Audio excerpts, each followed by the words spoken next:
இன்றைக்கி நம்ம சகோ கிச்சனில் ஒரு குட்டி விலாக் தான் பார்க்க போகிறோம். கிறிஸ்மஸ் டே செலிப்ரேஷன் அம்மா வீட்டில் எப்படியெல்லாம் நான் கிறிஸ்மஸ் டே கொண்டாடினேன் அப்படின்னெல்லாம் உங்களுக்காக நான் ஷேர் பண்ணியிருக்கேன் இந்த வீடியோ ஃபுல்லாக.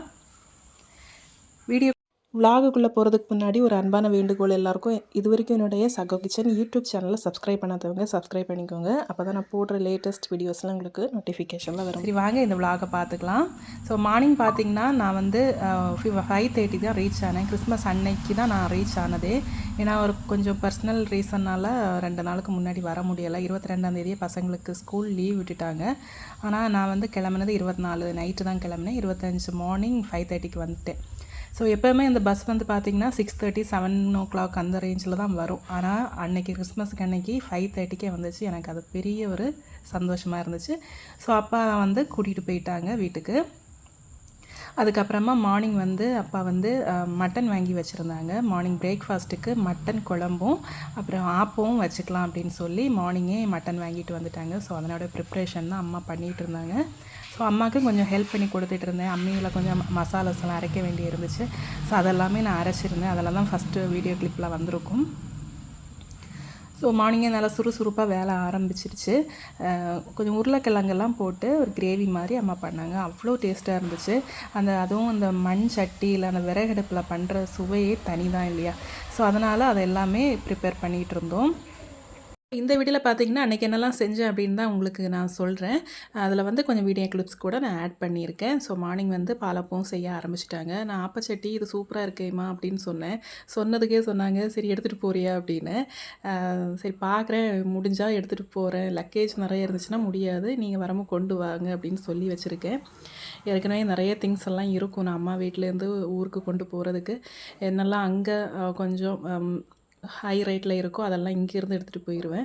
ஸோ அதனால் பார்க்குறேன்னு சொல்லி வச்சுருக்கேன். ஸோ ஆப்பம் பார்த்திங்கன்னா அவ்வளோ சாஃப்டாக பஞ்சு மாதிரி வந்துச்சு. பேக்கிங் சோடா மட்டும்தான் அம்மா சேர்ப்பாங்க, மற்றபடி ஈஸ்ட் அதெல்லாமே சேர்க்க மாட்டாங்க. ஸோ அதுக்கே அவ்வளோ பஞ்சு மாதிரி வந்துச்சு. ஸோ இந்த ஆப்பத்துக்கு வந்து மட்டன் கிரேவி வச்சு சாப்பிட்ட காம்பினேஷன் பார்த்திங்கன்னா அடிச்சுக்க வேறு எதுவுமே இல்லை. இந்த காம்பினேஷன் யாருக்கெல்லாம் பிடிக்கும்னு எனக்கு கமெண்ட் செக்ஷனில் ஃபீட்பேக் கொடுங்க. நீங்கள் கிறிஸ்மஸ்க்கு அன்றைக்கி என்ன பிரேக்ஃபாஸ்ட் எல்லாம் சாப்பிட்டீங்க அப்படின்னு எனக்கு கமெண்ட் செக்ஷனில் பண்ணுங்கள். ஸோ பாலப்பம் எல்லாமே ரெடி ஆகிடுச்சு. எனக்கு வந்து சர்விங் பிளேட்டில் அம்மா வந்து இது பண்ணாங்க. அதுக்கு மேலே கொஞ்சம் மட்டன் கிரேவி எல்லாம் போட்டாங்க. உருளைக்கிழங்கெல்லாம் போட்டு சூப்பராக ஒரு குழம்பு மாதிரி வச்சாங்க. தேங்காயெல்லாம் அரைக்கல, ஜஸ்ட் இந்த மாதிரி குழம்பு மாதிரி பண்ணாங்க. அதுக்கு மேலே அப்படி விட்டு சாப்பிடும்போது அமிர்தமாக இருந்துச்சு. ஸோ இந்த ஃபோட்டோ வந்து நான் ஃபேஸ்புக்கில் வந்து நான் அப்லோட் பண்ணியிருந்தேன். ஸோ அதுக்கு அவ்வளோ லைக்ஸ் எனக்கு வந்துருந்துச்சு. ஸோ ரொம்ப ரொம்ப தேங்க்ஸ் என்னுடைய வியூவர்ஸ் அண்ட் ஃபாலோவர்ஸ்க்கு எல்லாருக்கும். தொடர்ந்து இதே மாதிரி நிறைய சப்போர்ட் கொடுங்க எனக்கு. அப்போ தான் எனக்கு ஒரு நிறைய என்கரேஜ் கிடைச்ச மாதிரி இருக்கும். ஸோ பசங்களும் சாப்பிட ஆரம்பிச்சிட்டாங்க. அப்பாவும் அன்னைக்கு வந்து கூட தான் இருந்து சாப்பிட்டாங்க. சாப்பிட்டு முடிச்சதுக்கப்புறமா அடுத்து நாட்டுக்கோழி குழம்பு பண்ணலாம் அப்படின்னு அம்மா செய்ய ஆரம்பிச்சிட்டாங்க. ஸோ மத்தியானம் சாப்பாடுக்கு இது வச்சு சாப்பிடலாம் அப்படின்னு பிரியாணி செய்யலாமான்னு கேட்டாங்க. நான் சொன்னேன், எனக்கு வேண்டாம், பிரியாணிலாம் சாப்பிட்டு எனக்கு அழுத்தே போச்சு. எனக்கு சாதம் வச்சு இந்த மாதிரி நாட்டுக்குழம்பு வச்சு ரசம் விட்டு சாப்பிடணும் போல் தோணுச்சு. ஸோ அதனால் அந்த மாதிரி பண்ணி தந்தாங்க எனக்கு. ஸோ மார்னிங்கு ஆப்பத்துக்கு அதுக்கு மட்டன் கிரேவி வச்சு சாப்பிட்டோம் இல்லையா? ஸோ அது நைட்டுக்கு எதாவது வச்சு சாப்பிட்டுக்கலாம் சப்பாத்தி கூட அப்படின்னு சொல்லி நாட்டுக்கோழி குழம்பு தான் அம்மா பண்ணாங்க. இந்த நாட்டுக்கோழி வந்து அம்மாவோட ஃப்ரெண்டு ஒருத்தங்க இருக்காங்க, அவங்க வீட்டில் வந்து வளர்த்துறாங்க. ஸோ பியூர் நாட்டுக்கோழி தான் இது. அதனால் அதிலேயே வந்து செஞ்சு தந்தாங்க. ஸோ அந்த நாட்டுக்கோழியில் பார்த்திங்கன்னா அவ்வளோ நெய்யாக இருந்துச்சு. பெடக்கோழி அப்படின்னு சொன்னாங்க. ஸோ ரொம்ப டேஸ்ட்டாக இருந்துச்சு. சதை பீஸ்லாம் நிறைய இருந்துச்சு. எல்லாமே நல்லா கழுவி சுத்தம் பண்ணி மஞ்சள் தண்ணியிலெல்லாம் போட்டு நல்லா கழுவி எடுத்ததுக்கப்புறமா நாங்கள் குழம்பு பண்ண ஆரம்பித்தோம். இதுக்கு வந்து பார்த்திங்கன்னா தேங்காயெல்லாம் வறுத்தரைச்சி ஒரு மசாலாலாம் ரெடி பண்ணி இதுக்கு விட்டு பார்த்தோம். சோறுக்கு கொஞ்சம் விட்டு சாப்பிட்ற மாதிரி நாங்கள் செஞ்சு நல்லா சூப்பராக இருந்துச்சு. அந்த கிரேவி வந்து இந்த சாதத்து கூட பிசைஞ்சு சாப்பிடும்போது ஸோ உங்களுக்கு பார்த்தாலே தெரியும். அப்படியே அந்த எண்ணெய் வந்து கம்மியாக தான் சேர்த்தாங்க. ஒரு 5 ஸ்பூன் தான் சேர்த்துருப்பாங்க எங்கள் அம்மா. அந்த கோழியோட அந்த நெய் தான் இப்படி படர்ந்து நிற்கிது. ஸோ வேறு எதுவுமே இல்லை, எண்ணெயே சேர்க்கலை எங்கள் அம்மா. கொஞ்சம் தான் கம்மியாக தான் சேர்த்தாங்க. எப்போவுமே எங்கள் அம்மா வந்து கம்மியாக தான் எண்ணெய் சேர்ப்பாங்க எல்லா குழம்புக்குமே.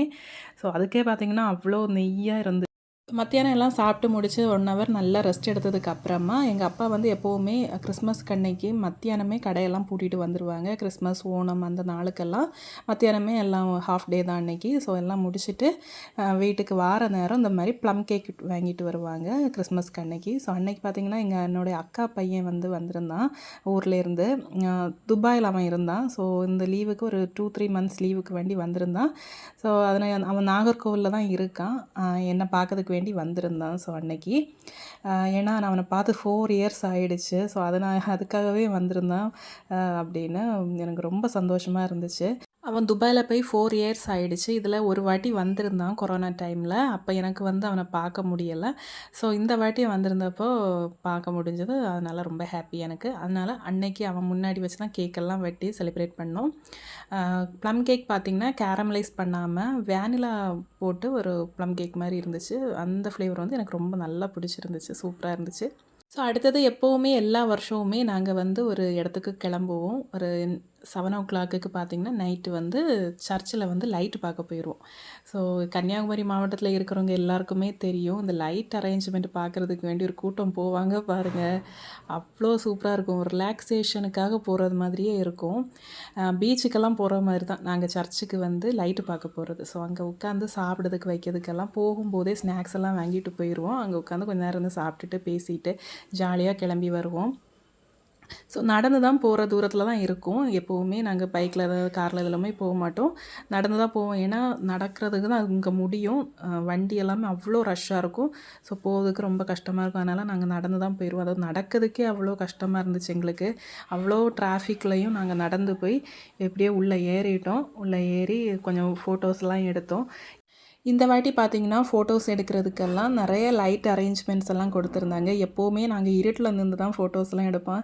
ஆனால் இந்த வாட்டி பார்த்திங்கன்னா அதுக்குன்னு வேண்டிய லைட் எல்லாம் நல்லா வெளிச்சமாக கொடுத்துருந்தாங்க. அந்த இடத்துல நின்று எடுத்தோன்னா அவ்வளோ பிரகாசமாக இருந்துச்சு.